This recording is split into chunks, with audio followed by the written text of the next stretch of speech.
पेट में कहीं दर्द तो नहीं है? कोई मसला हो तो मुझे बताइए।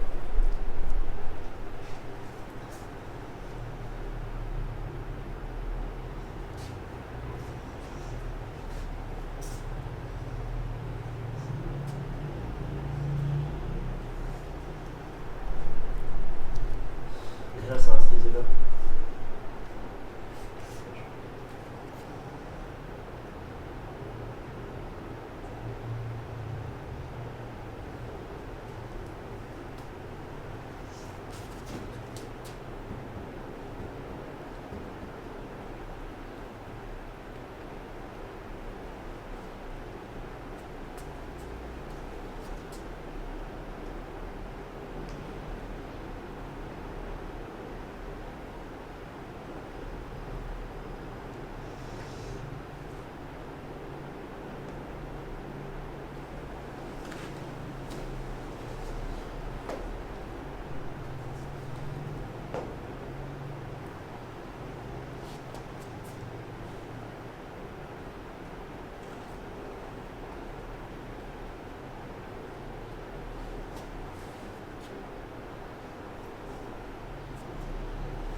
मेरे को लीजिएगा।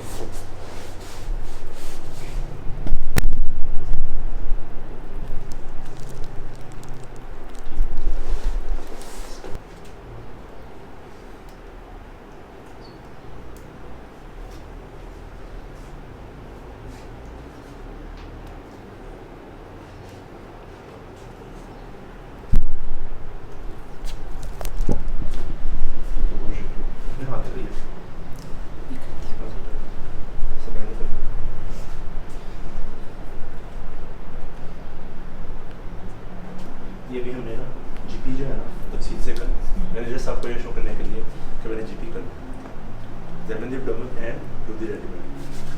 आप लोगों ने इम्तिहान में ऐसे परफॉर्म करना है। आपने किया तो पहले तो मैंने कल जो वीडियो बनाई थी हम लोगों ने क्या बनाया कैसे बनाई थी मैंने आप लोगों को एक्सप्लेन किया था, एक स्टेप एक्सप्लेन किया। कल हमने दूसरा किया था CVS का, CVS में एपेक्स स्पीड का। एपेक्स स्पीड हमने क्या करना है थोड़ा सा ऊपर उठे इंट्रोडक्शन कंसेंट का फिर आप लोगों ने बना लिया है ना।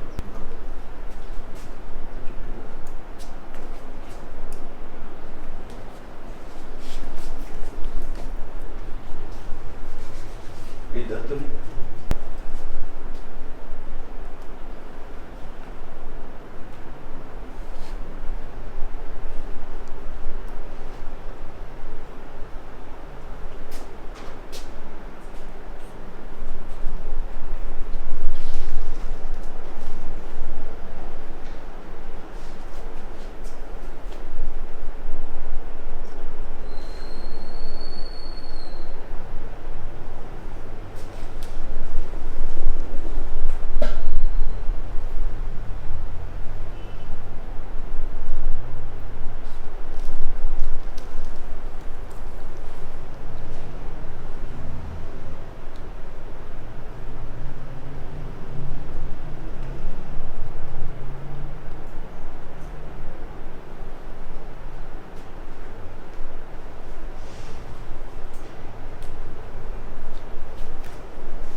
थोड़ा सा उठ के बैठेंगे आगे झुकते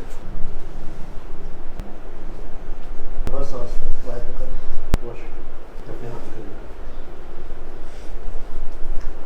इसको नीचे कर। हाँ ठीक है उस समय मैं थोड़ा जीपी शुरू हो जाए वो तो जाके फिर एक्सप्लेन करना शुरू कर। तो एक्सप्लेन करने की बजाय ना आपने ये नहीं बोलना कि मैंने ये देखूंगा आपने ऐसे जस्ट परफॉर्म करना। ठीक है आप लोगों की एग्जामिनेशन रूटीन जो आप पेशेंट देखोगे उस वक्त भी यही होगी। ठीक है अच्छा जी अब दो चीज़ें इसमें ना एग्जामिनेशन में CVS में आ जाती होती हैं। एग्जामिनेशन होती है पल्स ब्लड प्रेशर और जेली। जब पल्स एग्जामिनेशन आ गया ना सिर्फ पल्स का एग्जामिनेशन वो मोटी मोटी बातें हम लोग कर देते हैं। आपने पल्स देखी है काउंट किया condition of blood vessel wall volume character सारी चीज़ें फिर कंपैरिजन रेडियो दे ये देखिए तो साथ ही आपने ब्रेकियल देखी ये का देखने के बाद थोड़ा सा लेट सकते हैं। तो ये मैंने ये रेडियल पकड़ी हुई है ना, फेमरल पे भी हाथ है, रेडियल फेमरल में। और इसके बाद ये यहाँ से शुरू होते हैं, डोर्सालिस पेटस, पोस्टीरियर टिबियल और completely when there is pair always complete. अगर सिर्फ हमें ब्लड प्रेशर की कमांड आए ना, तो उसमें हम लोगों ने क्या कहना है एग्जामिनर को, पहले तो बीपी पेटस देख लें, वो उसका कफ का साइज एडिक्वेट है। पतले लोगों में बड़ा वाला कफ लगाएंगे तो रीडिंग डिस्टर्ब है, मोटे वाले लोगों में छोटा वाला कफ लगाएंगे फिर भी रीडिंग डिस्टर्ब है, ठीक है। अच्छा, दूसरा पेशेंट बैठा हुआ हो कुछ 10 से 15 मिनट के लिए, उसने सिगरेट ना पी हुई हो, उसने खाना ना खाया हुआ, उसने एक्सरसाइज ना की हो, लिपिड रिजल्ट्स है ब्लड प्रेशर। उसके बाद जब ब्लड प्रेशर आप चेक करेंगे ना, तो दोनों मेथड्स करेंगे। सिर्फ एक बीपी ब्लड प्रेशर की कमांड आएगी ना, फिर दोनों मेथड्स करेंगे। ब्लड प्रेशर चेक करने के दो मेथड्स होते हैं, कौन से? पैल्पेटरी, हां पैल्पेटरी और ऑस्कल्टेटरी। ब्लड प्रेशर दोनों बाजू में चेक करना चाहिए। फिर दोनों बाजू में जिस बाजू में ज़्यादा ब्लड प्रेशर आए अपने साइड से चेक करना है। ब्लड प्रेशर को कह देना कि आपका इस बाजू में थोड़ा सा ज़्यादा आ रहा है, तो 3 to 5 पॉइंट्स का डिफरेंस हो सकता है नॉर्मल। ज़्यादा डिफरेंस हो तो फिर वो मसले मसाइल होते हैं, एओर्टिक डिसेक्शन हो सकती है, कॉन्ट्रैक्शन ऑफ एओर्टा हो सकता है, आर्टरी का एन्यूरिज्म हो सकता है। अच्छा जी, ब्लड प्रेशर की समझ लग गई। ब्लड प्रेशर फिर आता है जेबीपी का एग्जामिनेशन। जेबीपी का मुझे ना 2 फुटेज चाहिए, जैसे 2 पेंसिल चाहिए। एक पेंसिल मुझे दीजिएगा, आपने नेक में वीनस पल्सेशन देखनी है, वीनस पल्सेशन का अपर बॉर्डर देखना। फिर आपने स्टर्नल नॉच, ये स्टर्नल रिज, एक पेंसिल यहाँ पे रखनी है और एफर्ट्स क्या आपको यहाँ पे पल्सेशन का अपर लेवल फील नजर आ रहा है, ठीक है। आप जो नॉर्मली क्या होता है, जब 45 के एंगल पे बंदा होता है ना, जो हमारी जेबीपी है ना क्लेविकल के जस्ट पीछे होती है उसका ऊपर, इसी वजह से 45 के एंगल पे हम लोग करते हैं। तो हमने क्या करना है, ये यहाँ पे रखा, फर्स्ट के यहाँ पे नजर आ रहा है और ये ऐसे हमने निकालना है, इसको मेजर कर लेना है, कितने पॉइंट को मेजर करना है, 5 सेंटीमीटर है, 5 को ऐड कर देना है, जबकि 10 सेंटीमीटर। तो यहाँ से लेकर सेंटर ऑफ द हार्ट की 5 सेंटीमीटर, तो 5 इसमें ऐड कर, तो ये आपकी जेबीपी। तो जेबी मेजर करने का क्या तरीका है, नेक में पल्सेशन, ये फर्स्ट के ये वाला पॉइंट है, यहाँ पे है, तो आपने इतना एरिया मेजर करना है, इसको मेजर करके इसमें 5 ऐड कर दें। जनरल फिजिक्स एग्जामिनेशन जो होता है ना, अगर पार्ट 2 के लेवल पे करें अगर, तो उसका मतलब होता है कि जीबी पे कोई फाइंडिंग है, उसके मुताबिक मैंने एग्जामिनेशन एक्सटेंड करना है। जीबी पे पहला है मैंने कट स्क्रीन वगैरह के लिए देख लिया, जीबी के ऊपर जॉन्डिस है मैंने लिवर की चीज़ें देख, जीबी के ऊपर क्लबिंग है मैंने लंग्स उसको डेट कर, जीबी के ऊपर पेशेंट को साइनोसिस है मैंने हार्ट को फाइंडिंग ढूंढने की कोशिश, ठीक है। ये एक है बड़े लेवल की बात, थोड़ा सा आइडिया दे रहा हूँ कि जीपी की कमांड हमें क्यों आती है पार्ट 2 के लेवल पे। लेकिन जो जीपी की कमांड आप लोगों के लेवल पे आती है ना, वो है हम लोगों ने लाजमी देखना है कि जीपी के अंदर आपने कौन सी लाजमी करनी है, वाइटल्स। हम लोग ने एक बनाया हुआ है कॉन्सेप्ट, जिस बंदे के वाइटल्स नॉर्मल होते हैं वो एक्स्ट्राऑर्डिनरी बीमार नहीं, फिर इस वजह से एक भी वाइटल डिस्टर्ब है, अनएक्सप्लेन्ड टाइकार्डिया, हाइपोटेंशन, रेस्पिरेटरी रेट ज़्यादा है, तो वाइटल खराब है ना, एक भी वाइटल खराब है ना, इसका मतलब पेशेंट के अंदर कोई मसला ऐसा चल रहा जो आपने डिटेक्ट नहीं किया। अब हम लोग करते हैं जनरल एग्जामिनेशन। वो ही हमने राइट साइड से अप्रोच, कंसेंट के बाद हम लोगों ने हाथ से शुरू, अपने हाथ दिखाइएगा, हाथ उल्टा कीजिएगा, दर्द तो नहीं किसी जगह। अब एक क्लबिंग का शक पड़े तो मैं फ़ौरन कार्ड निकाल के इसको वो करूँगा, ठीक है। अच्छा, मैं चीज़ें बताता जाता हूँ क्या क्या चीज़ें मैंने देखी। क्लबिंग, ऑस्टन nodes, rose spot, Heberden's nodes, splinter haemorrhages, Bouchard's nodes, Heberden's nodes, ये सारी लिखने की चीज़ें बातें जरूरी नहीं है, अब सिर्फ देख लें एक दफ़ा। तो पे स्वेटिंग, आपकी मसल वेस्टिंग, थिनार हाइपोथिनार की वेस्टिंग, ट्यूबटेंट कॉन्ट्रैक्चर। तो मैं थोड़ा सा बाजू पर कर सकता हूँ, बहुत शुक्रिया। बाजू पर मैंने क्या देख लिया, कोई टैटू, स्कार मार्क, परपराज, स्किन की चेंजेस, समझ गया नहीं। टैटू किसी को शो करता होता है एबीसी की ट्रांसमिशन को, ठीक है। आईवीडब्ल्यूज के मार्क्स, आईवीडब्ल्यू इफेक्टिव एंडोकार्डाइटिस, ट्यूबरकुलोसिस, ठीक है, हेपेटाइटिस बी सी, चलिए। परपराज, कुशनाइट अपीयरेंस, कुशिंग्स के पेशेंट्स में हो जाते हैं। फिर मैंने क्या करना है, पल्स में, पल्स को पूरा काउंट करना है ऑन अबाउट 30 सेकंड, समझ गए नहीं। कुछ बच्चे करें 10 सेकंड करके 6 से मल्टीप्लाई करें, ऐसे नहीं। एग्जाम में भी कम से कम हाफ मिनट के लिए पल्स दें। अच्छा, पल्स लेने के बाद जो चीज़ हम लोग भूलते हैं वो है बीपी पेटस। मैंने बीपी पेटस लगाना है, प्रेशर लगाया, लगाते साथ ही मैंने क्या करना है, अपना थर्मामीटर जो है ना इजीला में लगा देना।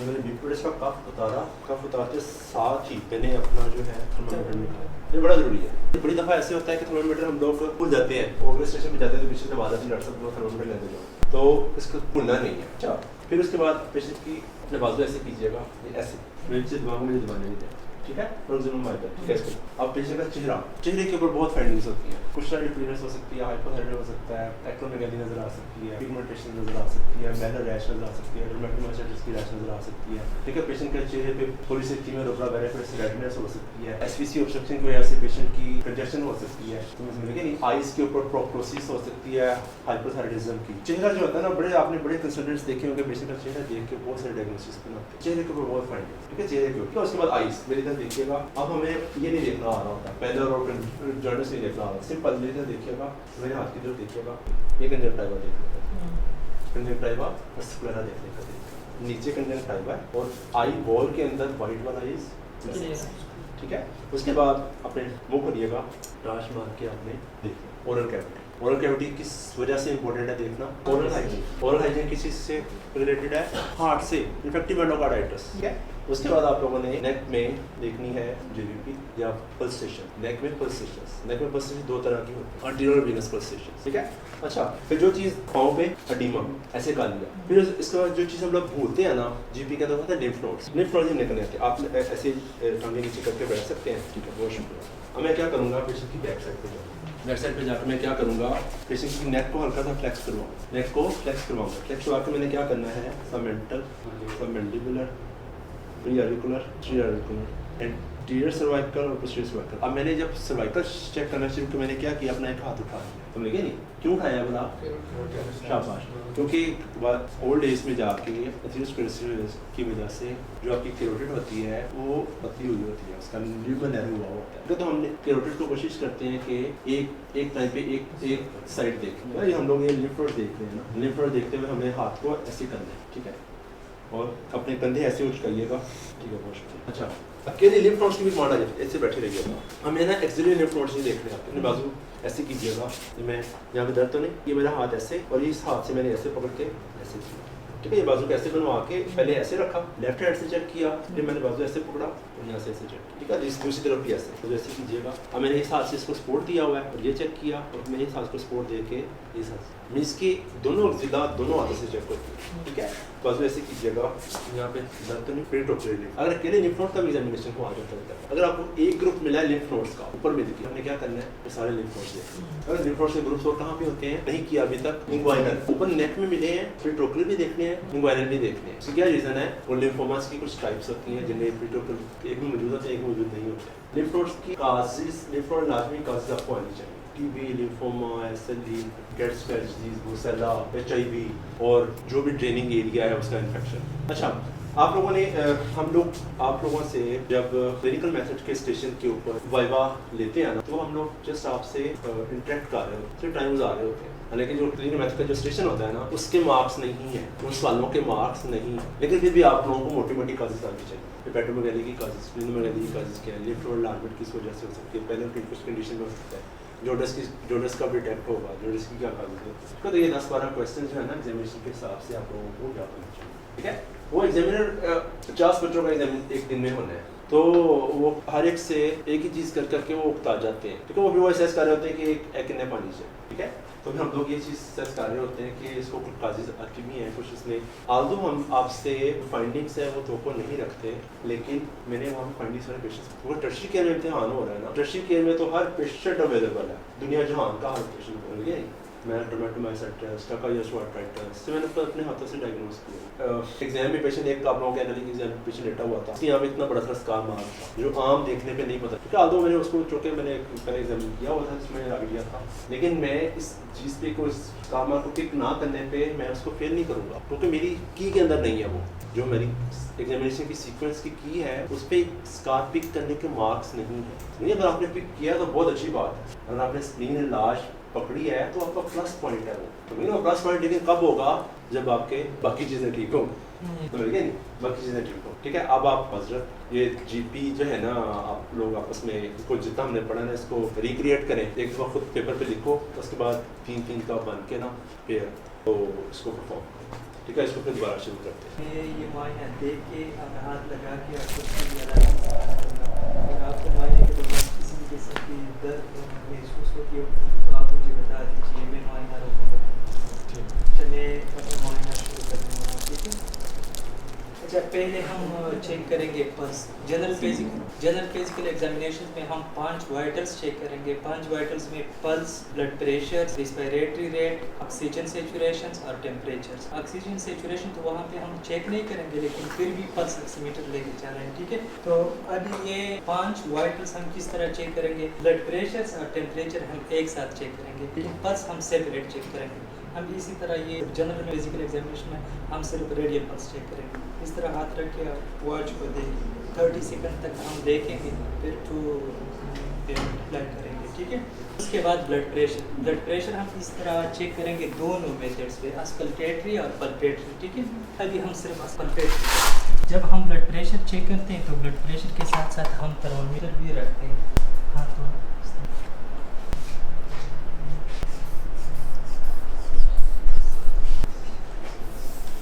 साथ में हम ब्लड प्रेशर्स को भी नोटिस करेंगे और साथ में टेम्परेचर्स को भी। तो ये दोनों साथ हमने एक, ठीक है। अभी वाइटल्स में ये 2 चीज़ें तो हो गई। अभी रेट है रेस्पिरेटरी रेट। तो रेस्पिरेटरी रेट का मतलब एब्डोमेन देखते हैं कि मतलब ऊपर नीचे मतलब 1 मिनट में कितनी बार हो रहा है। तो 30 सेकंड तक देखेंगे, 30 सेकंड फिर उसको हम मल्टीप्लाई करेंगे। अगर 30 में मतलब 8 बार आ जाए तो 16 होगा, ठीक है। और इसके बाद पल्स ऑक्सीमीटर से ऑक्सीजन सेचुरेशन भी देखेंगे तो हमारे वाइटल्स खत्म होंगे। उसके बाद जनरल फिजिकल एग्जामिनेशन में हम हाथों से शुरू करते हैं। अपने दोनों हाथ को इस तरह करते हैं। हाथों में हम पहले नेल्स को देखते हैं, नेल्स में क्लबिंग या कल्विनिक या तो नहीं, या स्प्लिंटर हेमरेजेस तो नहीं, या नेल कट। अभी अपने हाथ को इस तरह उल्टा कर। अच्छा, यहाँ पे हम एरिथीमा भी देखेंगे और साथ में एनीमिया भी देखेंगे अपने हाथ। आज आपको क्लबिंग लगी है तो क्लबिंग के दिन होगा क्या करोगे? क्लबिंग अगर हमें लगे तो लंग्स या हार्ट में मसला है तो उसके लिए हम अस्कल्टेशंस करेंगे, हार्ट का भी और लंग्स का भी देखेंगे। दो मेथड्स कर लेते हैं जब आपको क्लबिंग लगे ना। Number 1 is Schamroth spots, number 2 is card लेना है, कार्ड जो मैंने किया।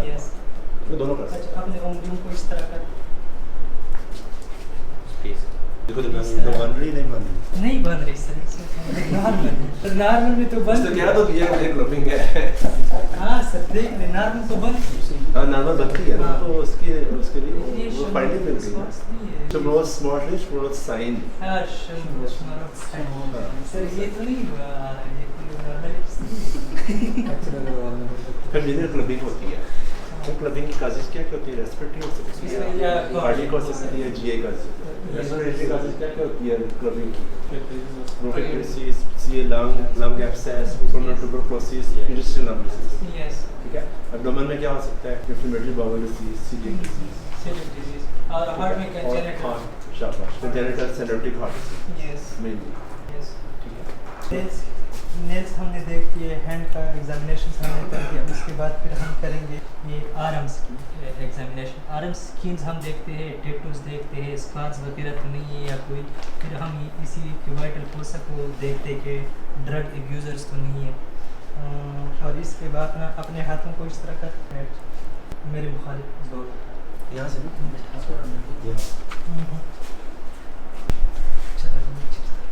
सही है पावर। अच्छा, उसके बाद हम जेवीपी किस चीज़ की बना मरीज माथना नाम की है ना। पल्स नहीं चेक करते, पल्स ऑक्सीमीटर से उसकी पल्स चेक करते हैं। ये अपनी आदत हटानी है, ये बड़ा ज़रूरी चीज़ है। तो पल्स को जब आप हाथ लगाते हैं ना तो आपको बहुत सारी फाइंडिंग्स मिलती है। तो पल्स ऑक्सीमीटर पे तो जस्ट नंबर आ रहा होता है, ठीक है। तो पल्स आपको हाथ लगाते हैं, उसको इरेगुलरिटी, उसका वॉल्यूम, उसका कैरेक्टर, उसकी इरेगुलरिटीज मिलेंगे नहीं, आपको सारा कुछ मिलता है। और एक सेंस ऑफ कामनेस आती है, जो हम लोग कल बात कर रहे थे लड़ाई क्यों होती है। एक वजह मिसी से पल्स चेक कर लो तो एक हो जाता है कि डॉक्टर ने चेक तो किया है, ठीक है। सर हम जनरल फिजिकल एग्जामिनेशन में अगर वो बोलते हैं हम पल्स सिर्फ रेडियल पल्स चेक करेंगे, सारे पल्स तो चेक नहीं। अगर सेपरेट स्टेशंस आ जाए फिर हम सारे चेक। हाँ, सेपरेट स्टेशन के अलग अलग पल्स का आएगा फिर होगा। पल्स बोला क्या है ना, अपने हाथों से शुरू होना है। एग्जामिनेशन चेस्ट का बोलना है तो अपने हाथ चेस्ट से शुरू होना है। लेकिन इस बार जितनी भी थी ना चेस्ट एग्जामिनेशन की कमांड, उसमें सारा यही था कि front of the chest, back of the chest. तो उसमें जो की के 2 चीज़ें थी वो चेस्ट एग्जामिनेशन वाली चीज़ें थी, ठीक है।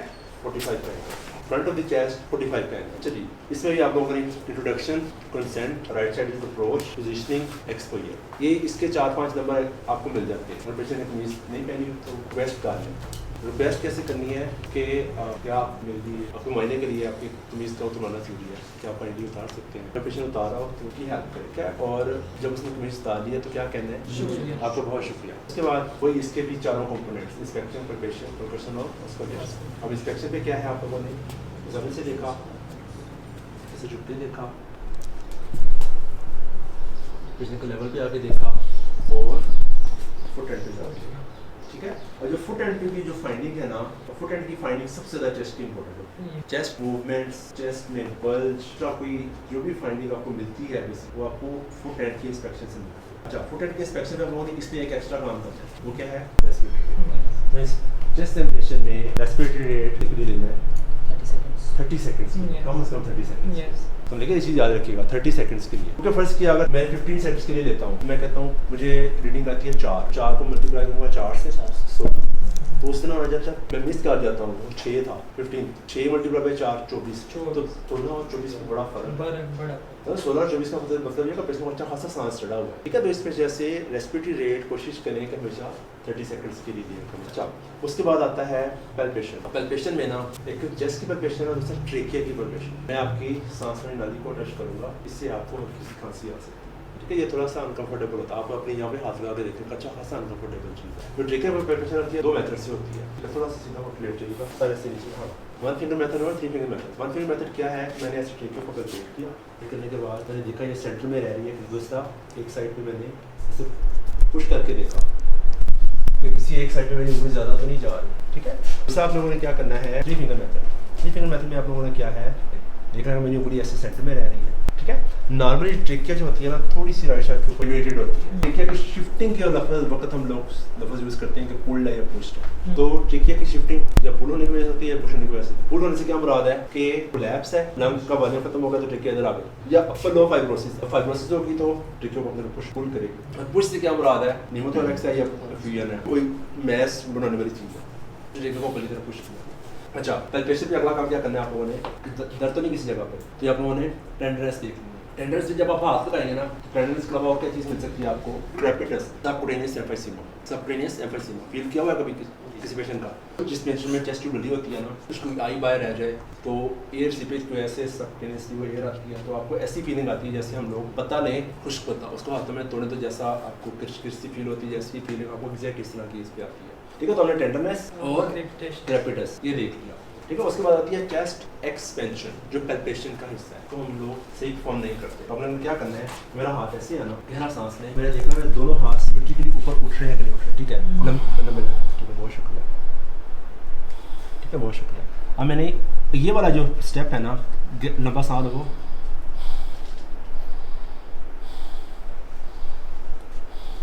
ठीक है। इसमें बच्चे क्या गलती करते हैं कि इसमें अपनी जो ग्रिप है ना वो मजबूत नहीं रखते, वो हल्का सा हाथ ऐसे रखते हैं, पेशेंट सांस ले रहा होता है तो अंगूठा मूव ही नहीं करता, तो उनको लगता है यार मैं तो वीडियो देखकर तो इतना मूव कर रहा था, तो वो अंगूठे को खुद ऐसे कर रहा है, वो नज़र आ रहा होता है कि खुद उंगली को मूव कर रहा है, ठीक है। तो इसको मूव करवाने का मैं आपको देखा बताता हूँ, आगे ये देखो, आपने ये पकड़ा है ना, तो इसको आपने ऐसे करना है कि जैसे वो दबाना नहीं होता हल्का सा, अब सांस को कह रहा अब मुझे कुछ नहीं करना पड़ रहा, अंगूठा खुद मूव कर रहा है, ठीक है। जिनको कहते हैं जबापुन, ठीक है, थोड़ा सा पकड़ के इसको हल्का सा दबाना है। उसके बाद वोकल रेजोनेंस, पैल्पेशन में वोकल रेजोनेंस कर सकते हैं हम लोग, स्टेथोस्कोप के जरिए भी कर सकते हैं, एंड पे ऑक्सीडेशन पे, लेकिन यहाँ पे भी हम लोग कर सकते हैं। चाहे बड़ी तरह के 1 2 3 बोले तो बहुत शुक्रिया।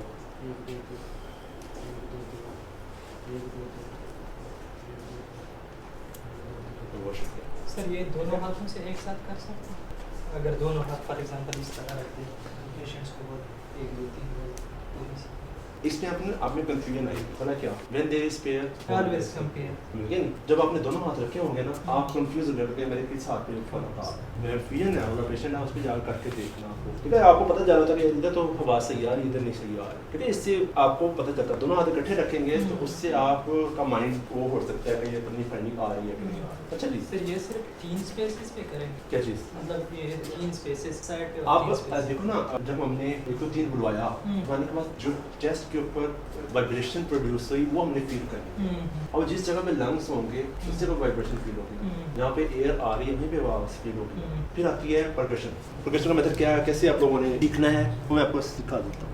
ये मैंने ऐसे हाथ रखा, हाथ रखने के बाद मैंने अपनी उंगली को स्ट्रेट किया, स्ट्रेट करने के बाद मैंने इस हाथ को हल्का सा दबाना है, तो मिडिल फिंगर को ऐसे, मेरी उंगली है ना ऐसी नज़र आ रही है, इसका इस तरह बनता हुआ नज़र आ रहा है कि मेरा ना कॉन्टैक्ट अच्छा हो। कॉन्टैक्ट अच्छा होने के बाद फिर मैंने ऐसे स्ट्राइक करना और मूवमेंट मेरी ये वाली हो, मूवमेंट ये वाली हो, ठीक है। होता क्या है, आपका जो हाथ है ना वो ऐसे होता है। अब ऐसे हाथ होने से क्या होगा कि आपका ये नीचे से कॉन्टैक्ट नहीं है, कॉन्टैक्ट नहीं है तो फर्क महसूस हुआ, समझ गया नहीं। और मेरा हाथ है कॉन्टैक्ट है पूरा, बाहर तक आवाज़ जाएगी, समझ गया नहीं।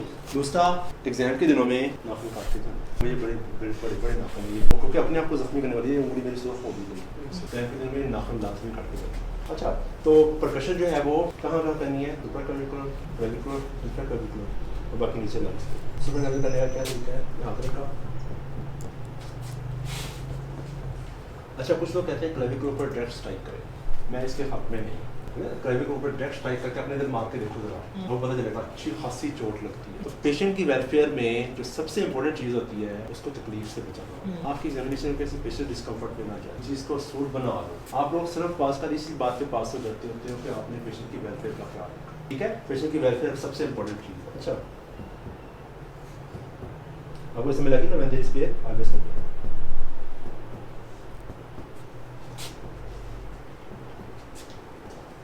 और यहाँ पे डालना है, मुझे पता है नेचुरली यहाँ पे डालना से होगी, किस चीज़ पे डालना से होगी, लीवर पे। और फिर ये वाले एरिया हर बुक के अंदर, मेथड की बुक के अंदर ये एरियाज बने हुए हैं, कहाँ पे आप लोगों ने परकशन करनी है। जिन एरिया पे हमने परकशन की, इन एरिया पे हमने ऑस्कल्टेशन करनी है। अब ये जो ऑस्कल्टेशन है ना, ये पेशेंट की वेलफेयर में हम लोग बड़ा एक्सप्लोर करते हैं, मरीज के अनुसार दिलाई जाते हैं। हम खुद थोड़ा सा खुद अपने पर तजर्बा करें ना, तो मैं 7-8 दफ़ा करूँगा तो मैं लाइट हेडेडनेस होना शुरू हो, खुद को लाइट हेडेड होना शुरू हो जाए। इस वजह से इसमें हम लोग कहते होते हैं keep the breaths to minimum. मैंने स्टेप लगाई किया, उसके बाद सांस लेके है, तो बहुत शुक्रिया।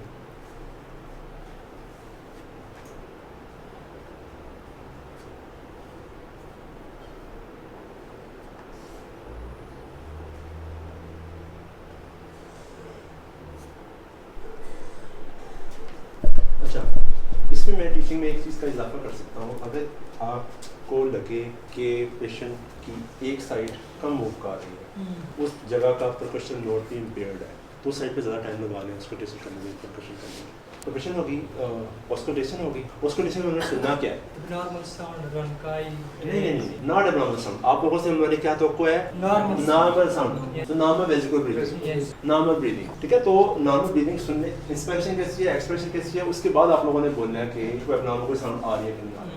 होता पता क्या है, इम्तिहान के दिनों में हम लोग, हमारे जो डॉक्टर्स होते हैं ना साथ, जो कंडक्ट करवा रहे होते हैं, वो बच्चों को फाइंडिंग्स बता रहे थे कि इस पेशेंट को रोका ही आ रहे हैं, इस पेशेंट को कैपिटेशन आ रही है। तो होता क्या है, आपको बाहर से को आपके कान में बोल देता है पेशेंट को रोका ही आ रहा है, तो आप अंदर जाते हो ना, तो हम लोग कहते हैं कि पेशेंट का एग्जामिनेशन करो। तो अभी स्टेप भी नहीं लगाई और पेशेंट जाके सारी करते सर पेशेंट को क्रैप्स आ रहे हैं, तुम्हारी कैसी मैजिकल कान है कि जो दूर से क्रैप्स सुननी है तुमने किया नहीं। तो क्रैप्स बाद में बोलना है, कोई रेस्पिरेशन का जो चीज़ें वो पहले बोलो, इंस्पिरेशन कैसी है, एक्सप्रेशन कैसी है, इसमें दरमियान में वो गैप तो नहीं है, और फिर एक्स्ट्रा फाइंडिंग बोल। एक्स्ट्रा फाइंडिंग से के बाद क्या हो सकता है, कैपिटेशन हो सकती है, रोकाई हो सकते हैं, जिसमें हो सकता है, प्लूरल रब हो सकती है। अच्छा, ब्रोंकियल ब्रीथ कैसी सुनाई देती है, सुनी हुई है सर, ट्रेकिया पे शाबाश, तुम बड़े लाइक हो। ब्रोंकियल ब्रीथ हम सब में मौजूद होती है। मैं स्टेप पकड़ूं और मैं यहाँ पे रखूँ, सांस लूँ, जो आवाज़ मुझे यहाँ पे सुनाई देती है, ऐसी आवाज़ मुझे लंग्स में से सुनाई दे, that is called bronchial breath. Vesicular breath क्यों बनती है, हमारे एल्वेलाई जो ओपन है वो एज ए लिहाफ का काम करते हैं। जब कंसोलिडेशन होगी, कोलैप्स होगा, कैविटेशन होगी, कोई चीज़ होगी जिससे वो एल्वेलाई खत्म हो जाए, तो क्या होगा, सिर्फ लार्जर एल्वेज रह जाएंगे। तो लार्जर एल्वेज रहेंगे तो उनमें सिर्फ हवा गुजरेगी, वो आपको सुनाई देगी। That is the mechanism of bronchial breath, ठीक है। तो ब्रोंकियल ब्रीथ का आपको शक पड़े ब्रोंकियल ब्रीथ है तो फौरन पेशेंट का ट्रीटमेंट आप सुन सकते हैं। उसके बाद अपने पेशेंट को थैंक यू बोलना है, उसकी कमीज़ पहनने में उसकी हेल्प करें, कमीज़ पहनने में उसकी हेल्प करनी चीज़ याद रखनी है हमेशा। अच्छा जी, एग्जामिन की फ्रंट ऑफ द चेस्ट था, कमांड खत्म हो गई हुई है, तो आपने वापस आ जाना है। अगर एग्जामिन दी चेस्ट है तो हमने फ्रंट और बैक दोनों करनी है, ठीक है। अगर एग्जामिन दी रेस्पिरेटरी सिस्टम है तो आप लोगों ने चेस्ट भी करनी, फ्रंट भी करना है, बैक भी करना है और जीटी भी करना है, ठीक है। अब बैक पे उठ के बैठिएगा, अब बैक पे यही मेथड्स है, यही सारा स्टेप्स है, लेकिन फ़र्क क्या है, पेशेंट ऐसे बैठा हुआ है, मेरी तरफ कमर कान लें, मैं सिर्फ करूँगा, बोलूँगा नहीं, इंस्पेक्शन कौन सी करें, ठीक है, शुक्रिया। दर्द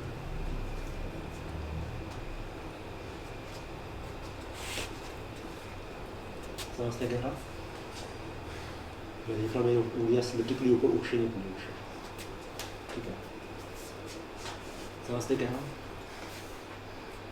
और मुझे कुछ नहीं करना पड़ रहा, मेरे पेशेंट की अपने हाथ इसकी मूवमेंट्स मेरा हाथ ऐसे मूव कर रहा हूँ, ठीक है। हाँ, आप लोग क्या करते हैं, हाथ से ढीला सा रखेंगे ना तो चेस्ट तो मूव करेगी लेकिन आपके हाथ के नीचे स्लिप हो रही होगी। अच्छा, एक दो दिन बढ़िएगा।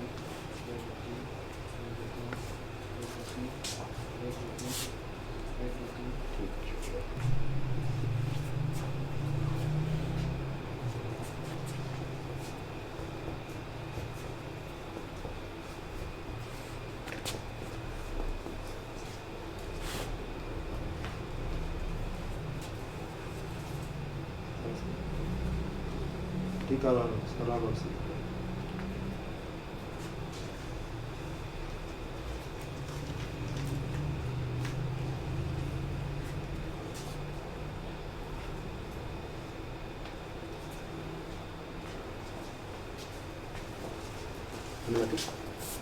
अच्छा, वह पेशेंट को उनकी बोलना है, कपड़े पहनने में हेल्प करनी है और जमीन सिस्टम के एग्जामिनेशन में डोर लैंग्वेज एक इम्तिहान में 3 स्टेशन लैंग्वेज से पढ़ोगे, पता ना आपको इस। अच्छा जी, आता है पेशेंट को आपका medical examine the motor system of the door. Motor system of door language में आप लोगों ने क्या करना है, राइट साइड से अप्रोच, कंसेंट, इंट्रोडक्शन और एक्सप्लेन। ये आपकी मैं इस बात को ऊपर कर सकता हूँ जी, आपका बहुत शुक्रिया, ठीक है। पेशेंट को एक्सपोज करना है तो उससे ऐसे करना है, मैं आपके पेट से कपड़ा ऊपर हटा सकता हूँ या आप अपना कपड़ा ऊपर कर सकते हैं, ठीक है। पेशेंट के साथ इंटरेक्शन बड़ा ज़रूरी है, पेशेंट को थैंक यू बोलना बड़ा ज़रूरी है, तो पेशेंट की वेलफेयर का ख्याल रखना बड़ा ज़रूरी है, ठीक है। इसको ऐसे समझो ना कि जैसे हम उसको यूज़ कर रहे हैं, ये आप लोगों की मैं वो चीज़ें कर रहा हूँ तो जो आपको आगे बहुत ज़्यादा काम आएंगी, तो बड़ी चीज़ें का ख्याल रखना पड़ता है। वो उधर तो बगैर पेशेंट की परमिशन से हम कुछ कर ही नहीं सकते, ऐसे तो PR भी करना है तो बाबा जी सीधे हो, ऐसे होता है ना, आप लोगों ने वार्ड में काम किया हुआ है, ठीक है ना। एग्जामिनेशन होती है मोटर सिस्टम के लोग, एक्सपोजर हो गया। एक्सपोजर के बाद आप लोगों ने क्या देखना है इसके ऊपर, ऐसे करिए जो कि मैंने क्या चीज़ें देखनी है, हेड डिस्ट्रीब्यूशन, फिर स्काल मार्क, पेशेंट का कॉन्ट्रैक्चर बना हुआ है, burn mark, loss of hair, neuropathy में लॉस ऑफ हेयर हो जाता है, एक टांग छोटी है बड़ी है, पोलियोमाइलाइटिस, ठीक है। मसल दोनों साइडों के कैसे हैं, ये आपने ये पकड़ा, ट्यूबर टुब्रोसिटी, इससे एक हाथ नीचे आ गया, इस जगह पे मैंने इसको मेजर करना है एक तरफ और दोनों तरफ कि मसल मैस एक जैसा रह रहा है, ठीक है। यूनिलेटरल मसल मैस लॉस तो नहीं है। उसके बाद आल दो हमें कोशिश करनी चाहिए कि फिब्रिलेशन जो है ना, फेसिकुलेशन वो नजर आ जाती है। बात का कैसा होता है, हम लोग हल्का सा टैप करके देख लेते हैं, ठीक है। मसल फेसिकुलेशन और फिब्रिलेशन आप लोगों ने लफ्ज़ रखना है PPR, tone power reflexes, tone power और रिफ्लेक्सेस। तो टोन सिखाऊँ तो टोन क्या चीज़ है, हमें ऐसे खड़ा होना तो नेचुरली मेरे हाथ जो है वो, मेरी उंगली ऐसी सीधी क्यों नहीं होती, ऐसे क्यों होती है, और सारे खड़े हैं तो हमारी मसल्स की टोन की वजह से हमारे हाथ ऐसी passive resistance to movement is called tone. तो आपने क्या करना है, करना है अपनी टांगों को ढीला छोड़ो, तो आपने टांगों में दर्द तो नहीं किसी जगह पे, तो आपने ये पूछना है, मीन्स में जब भी हाथ लगाना पूछना है, जिसको जब भी हाथ लगाना है पूछना है, जब भी हाथ लगाना पूछना है, ठीक है। नॉर्मल टोन में क्या हुआ कि कुछ लैग है और कुछ साथ जा रहा है हाथ, जब हाइपरटोनिया होगा तो क्या होगा, आपका हाथ पूरी ऐसे मूव करेगा, आप ऐसे टांग मूव करेंगे ना तो टांग मूव के साथ ही आपका ये जो पाँव है ऐसे सख्ती से मूव कर रहा हो, ठीक है। जबकि हाइपोटोनिया के अंदर क्या होगा कि बिल्कुल लटका हुआ, बिल्कुल आपको महसूस हो रहा है कि बिल्कुल नरम सा है, ठीक है। तो ऐसे मूव किया, ऐसे मूव किया और ये हल्का सा ऐसे छोड़ के देखा, तो वो ऊपर से ऐसे छोड़ कर नहीं देखना, पेशेंट को तकलीफ नहीं पहुंचानी, ये चीज़ अपना असूल बना रहे हैं। आपकी एग्जामिनेशन को ऐसे पेशेंट को तकलीफ नहीं होनी चाहिए, आपकी एग्जामिनेशन को ऐसे पेशेंट की हाई नहीं निकलनी चाहिए, ठीक है। पेशेंट की हाई निकले तो फ़ौरन माजरत करें। बस हम लोगों को ट्रेनिंग में कहा जाता है कि पेशेंट आपकी वजह से फिटनेस का इजहार करे, पेशेंट आपकी वजह से हाई करे या पेशेंट आपकी वजह से गिर जाए तो समझे आप फेल है। जब आप वॉक करवाते हैं ना तो वॉक में पेशेंट के साथ चलना होता है, हम लोग तो पेशेंट उसमें गिर गया ना तो समझना कि फेल का साइन है, स्टेशन पर आपने पेशेंट की वेलफेयर का काम, ठीक है। सबसे पहला क्या था, टोन, TPR का पहला कंपोनेंट इज टोन, ठीक है। टोन हमने देख ली, अगला आता है पावर। अब पावर जो है ना उसमें आप सिमेट्रिकली शुरू हो जाए या इसकी शुरू हो जाए या टोन शुरू हो जाए, तो क्या करना है, मेरी टांगे बाहर की तरफ निकालिएगा, मेरे हाथ पे जोर लगाए, तो बहुत शुक्रिया, अंदर की तरफ जोर लगाए, मेरे हाथ पे जोर लगाए, हाँ ऊपर उठाए, तो बहुत शुक्रिया, टांगे फोल्ड कर सकते हैं, ये अंदर की तरफ लेके जानी है, खींचे अंदर की तरफ, नहीं इसको अंदर की तरफ लेके जाए, खींचे, ठीक है, शाबाश, मेरे हाथ पे जोर लगाए, ठीक है, बहुत शुक्रिया। हाँ सीधी काट, ये टांग बंद कीजिएगा, इसको अंदर की तरफ लेके जाए, ठीक है, बहुत शुक्रिया, साइड की तरफ, ठीक है, बहुत शुक्रिया, मेरे हाथ पे जोर लगाए, ऊपर की तरफ, इस हाथ पे जोर लगाए, बहुत शुक्रिया, इस हाथ की तरफ, ठीक है। सिमेट्रिकली शुरू करें, या यहाँ से हो या ऊपर। जो मसल पावर लॉस होता है दो तरीके से होता है, या लो मोटिव होता है या अपर मोटिव होता है। प्रोक्सिमम मसल वीकनेस ज़्यादा है तो मसला किस चीज़ का है, मसल्स का, मसल डिजीज है। ये वाला पाँव का मसला ज़्यादा है, इस जगह पे वीकनेस ज़्यादा महसूस हुई है, ये ठीक है, न्यूरोपैथी। इस वजह से कोलेस्ट्रॉल फेलियर में, मैलन्यूट्रिशन में न्यूरोपैथी ज़्यादा कम है। जबकि पेशेंट को मायोपैथी हो, Cushing's disease, thyrotoxicosis, drugs, dermatomyositis, polymyositis, ये सब के अंदर क्या चीज़ होगी, मायोपैथी। जो मशीन मस्कुलर डिस्ट्रॉफी का आपको सिनेरियो होता है, इससे पिक्चर बनी होती है, एक बच्चा है वो ऐसे ना, उस चौके क्या होता है, मसल्स का मेन बल कहाँ पे है, प्रोक्सिमली ये मसल, ये सबसे बड़े मसल है, ग्लूटियस मैक्सिमस, आपके बटन सबसे बड़े मसल। मसल लॉस नहीं होगा तो वो बच्चा सीधा खड़ा नहीं हो सकता, अपने आप को क्लाइम करेगा। उसको कहते हैं गोबर साइन, गोबर साइन। दूसरे रिसेंट में गोबर साइन की पिक्चर आई है, तो उसमें क्या होता है कि बच्चा ऐसे बैठा होता है, वो तो उसको इसके खड़े होने की ना स्टेजेस की ऐसे तस्वीर होती है। हाँ, ऐसे जमीन पे हाथ लगाएगा, आपने लगाएगा तो वो मुश्किल खड़ा होगा, उसकी 3-4 तस्वीरें होती हैं, गोबर साइन। फिर आता है पीआर का तीसरा कंपोनेंट इज रिफ्लेक्सिस। रिफ्लेक्सिस जो है ना वो बहुत इंपॉर्टेंट है। रिफ्लेक्सिस हम लोगों को बात का ऐसा होता है एग्जामिनेशन में हम लोग सिर्फ बच्चों से रिफ्लेक्स करनी होती करना क्या है। रिफ्लेक्स में आइडिया क्या होता है, आप लोगों ने फिजियोलॉजी में स्ट्रेच रिफ्लेक्स पढ़ी थी, वो स्ट्रेच रिफ्लेक्स की फिजियोलॉजी है बेसिकली। स्ट्रेच रिफ्लेक्स की फिजियोलॉजी है कि मसल को थोड़ा सा टेंशन देनी है, ठीक है, थोड़ी सी टेंशन दे के मैंने ये टेंडन फील की, ठीक है। एग्जाम में फील करने की जरूरत नहीं होती, लेकिन कर लेते तो कोई इसमें कोई हर्ज नहीं है, ठीक है। प्रैक्टिस इतनी अच्छी होनी चाहिए कि आपको टेंडन का पता हो कहाँ पे है। तो मैंने यहाँ पे स्ट्राइक करना और यहाँ पे देखना, ठीक है, यहाँ पे स्ट्राइक किया और यहाँ पे देखना। अगर मुझे लगा कि रिफ्लेक्स नहीं आ रही है, मैं क्या करूँगा, रीइंफोर्समेंट, जिसको हम क्या कहते हैं, ये ड्रेसिक्स मूवमेंट। तो क्या होता है, अरे ऐसे कीजिएगा, इसको अपनी तरफ पुल करना है। जब मैं को अपने आप को पुल करना है, ठीक है, पुल करें ऐसे बाएं की तरफ, नहीं इसको ढीला छोड़ दें, इसको यहाँ पे रखेगा, अपने हाथों को खींचे, ठीक है। ये क्या हुआ है, जिनड्रेसिक्स मूवमेंट, रीइंफोर्समेंट। जो पहले रिफ्लेक्स नहीं पता जा रही थी, अब बता रही, ठीक है। तो रीइंफोर्समेंट किए बगैर यानी करना कि रिफ्लेक्सेस नहीं आ रही। जब ऐसे होता है ना एग्जाम में, हम लोगों जो पार्ट 2 का लेवल होता है उसमें होता है कि यार रिफ्लेक्सेस तो आ ही नहीं रही थी उस पेशेंट की, वो गलती क्या भी होती है, ऊपर से रीइंफोर्समेंट नहीं करवाई होती। तो जब मेरा आके बैठते साथ ही पहला काम ये कहता है, जब हम फाइंडिंग बताएंगे तो रिफ्लेक्सेस नहीं आ रही, तो कहेगा तुमने रीइंफोर्समेंट करवाई थी। अगर रिफ्लेक्स नहीं आ रही तो रीइंफोर्समेंट करवाएं। सर हम ये दोनों, हाँ, व्हेन देयर इज पेयर, ये फिक्र याद है, ठीक है। हमने ये किया। अब कुछ लोग क्या करते हैं, ये टारगेट ऊपर कीजिएगा, कुछ लोग वो सिखाएंगे मैं एल थले बढ़ जाना है, ऐसे घुसने की जरूरत नहीं है। मसल को थोड़ी सी टेंशन देनी है, नॉट के ऑल दी वे उठाना नहीं, सिर्फ हल्का सा उठाया है आपने और यहाँ पे स्ट्रेस, ठीक है। अच्छा जी, नी हो गया और ये है आपकी एंकल आप लोगों ने क्या करना है, ये बनवाना है ऐसे। और अब इस पर मैंने हाथ को क्या करूँगा, ये बिल्कुल इधर में लेके जाऊँगा और बिल्कुल ढीला भी नहीं छोड़ूंगा, दरम्यान में रखूँगा, देखना ही वहाँ मूवमेंट ये वाली होगी, ठीक है। रिफ्लेक्स नहीं आ रही तो मैं क्या काम करूँगा, ये ठीक है, ये एक तरफ किया और साथ ही दूसरी तरफ, ठीक है। ये मसल कॉन्टैक्ट हो रहा है, आदो इसकी मूवमेंट यहाँ पे नहीं हो रही, लेकिन मसल कॉन्टैक्ट हो रहा है, नजर आया था ना आप लोगों को, नजर आया, ठीक है, बहुत शुक्रिया। उसके बाद फिर कोऑर्डिनेशन में आपने क्या करना है, कि अपनी ये टांग यहाँ से ऐसे मूव करें, इसको कहते हैं heel to shin test, shin, ठीक है, ठीक है। दूसरे पाँव से, ठीक है, बहुत शुक्रिया, नीचे कर लें, ठीक है। फिर उसके बाद आप हमेशा कोशिश करें कि कुछ अभी पूरा प्लांटर्स के लिए वैसा टीका यूज़ करें, ठीक है।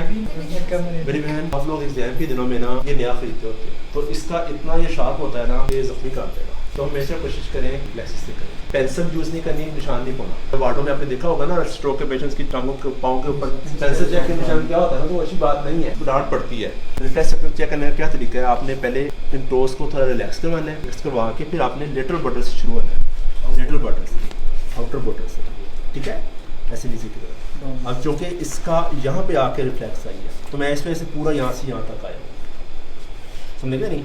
पेशेंट्स होते हैं उनका ना, मैं यहाँ से टच किया हल्का सा तो रिफ्लेक्स आ गया, इसलिए जहाँ पे रिफ्लेक्स आ गया वहाँ पे मैंने रुक जाना है। लोग क्या करते हैं, रिफ्लेक्स आ भी जाती है तो फिर भी ऊपर तक जा रहे होते हैं। अच्छा जी, प्लांटर्स को नहीं भूलना, प्लांटर्स को नहीं भूलना। अच्छा, उसके बाद आप लोगों ने क्या करना है, हैंड पे क्या आप चल सकते हैं मेरे लिए, जी सर, बहुत शुक्रिया, चलो थैंक यू। आपने देखना है खड़ा होते हुए पेशेंट को मसला तो नहीं हुआ, ठीक है, चलिएगा, हमें पता है चल सकते हैं, तो मैं उसकी सारी गेट दे दूँगा, वापस आ जाए तो वो अपडेट, ठीक है।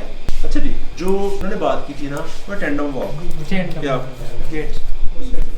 ऐसे आप होंगे, ठीक है, और खड़ा करके आंखें बंद करवाने वाला वो चीज़ें कर सकते हैं आप लोग। जब आपको एग्जामिनेशन में मोटर सिस्टम आया ना इसमें करने की जरूरत है, वो एग्जामिनेशन है सेंसरी सिस्टम, ठीक है। फिर अपने पेशेंट को थैंक यू बोलना है और एग्जामिनर के पास आ जाना है। एग्जामिनेशन में मोटर सिस्टम लोअर लिम्ब बड़ा कॉमनली पूछा जाता है, बड़ा कॉमनली आता है, आप लोगों को ये लाजमी करना चाहिए। अच्छा, अब एक छोटा सा 2 मिनट का जो वीडियो है ना वो हम बनाते हैं, उसके डिफरेंट टाइप ऑफ गेट क्या हो सकती है, डिफरेंट टाइप ऑफ गेट्स क्या हो सकती है। पेशेंट का मोस्ट कॉमन जो गेट है CBA हेमिप्लेजिया में क्या होगा, पेशेंट को एक साइड वीक है तो क्या होगा, फ्लेक्स, अपर लिम्ब फ्लेक्स होगा, लोअर लिम्ब एक्सटेंडेड होगा। तो पेशेंट कैसे वॉक करते हैं, आपने बुजुर्ग देखे होंगे मस्जिद में, मार्केट्स में, वैसे चलते हुए आ रहा है, उसके कहते हैं सर्कमडक्शन गेट या हेमिप्लेजिया गेट, टांग का एक सर्कल बांधना है, सर्कमडक्शन हेमिप्लेजिया गेट। दूसरा क्या होता है, पेशेंट को न्यूरोपैथी है, और न्यूरोपैथी होगी तो नीचे से उसको पता नहीं चल रहा होगा मेरी टांगें हैं कि नहीं, टांगें महसूस कम हो रही है ना, तो क्या करेगा वो अपने पाँव को ऐसे उठा के चलेगा, तो इसको हाई स्टेप पिच गेट या स्टेपिंग गेट न्यूरोपैथिक की वजह से। फिर होता है पार्किंसंस बड़ी कॉमन बीमारी है ओल्ड एज की। पार्किंसन में क्या होगा, पेशेंट ऐसे फ्लेक्स्ड होगा, ब्रेडिकाइनेसिया, ट्रेमर और रिजिडिटी वो चीज़ें तो है ना उसकी सारी, तो उसके अंदर क्या होगा, अब ऐसे फ्लेक्स्ड होगा और ऐसे चलेगा, वो आप लोगों को बेसिकली वो यहाँ पे रुकेगा तो इस तरह से रुका नहीं जाएगा। फेस्टिनेट गेट या पार्किंसोनियन गेट, ये आप लोगों के लिए एक्स्ट्रा चीज़ें हैं, ये अक्सर सबको नहीं है। उसके बाद क्या हो सकता है, मायोपैथिक गेट या वेडलिंग गेट। अब आपको मसल यहाँ पे जाता है, पेशेंट को क्या होगा, और ये वाला मसल लॉस है इस साइड का, क्या होगा, पेशेंट ऐसे उठा के चलेगा। आपने ऐसे लोग देखे होंगे चलते हुए, वैसे लोगों को मसल की कोई डिसीज, ठीक है, तो ये वेडलिंग गेट है, मायोपैथिक गेट। फिर होता है सिजलिंग गेट, स्पास्टिक पैराप्लीजिया, बचपन से सेरेब्रल पाल्सी है बच्चे को, स्पास्टिक पैराप्लीजिया होगा, तो क्या होगा कि टांगे उसकी ऐसे क्रॉस थी ना, अगर अर्ली एज में उनको उसके वो प्रोटेक्शन नहीं खत्म किए गए हुए तो बाद में क्या होगा, उसके चलने में बड़ा मसला होगा, ठीक है।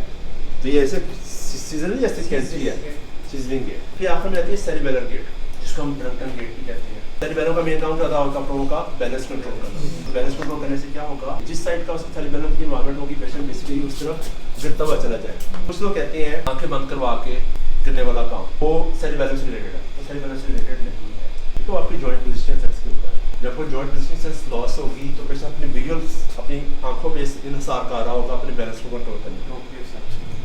प्रोप्रियोसेप्शन जब लॉस होगी तो अपनी विजन पे इन्हिसार कर रहा होगा। जब हमने विजुअल स्टिमुलस बंद कर दिया, उसकी आंखें बंद करवा दी, उसको इधर से भी लॉस है तो फिर वो उस तरफ गिरना शुरू हो जाए, तो ये प्रोप्रियोसेप्शन का लॉस की वजह से, इसका सेरिबेलम के साथ कोई ताल्लुक नहीं है।